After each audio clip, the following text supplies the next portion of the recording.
May gusto akong aminin itong aking damdamin.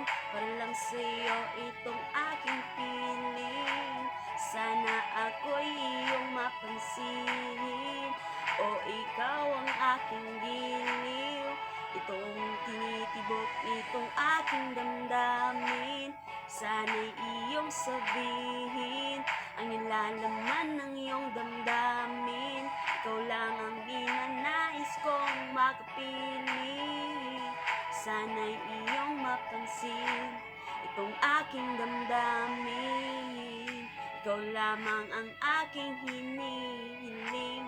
Di ko man maamin itong aking piling. Ikaw ang laman nitong aking damdamin. Ikaw pa rin ang aking napapansin.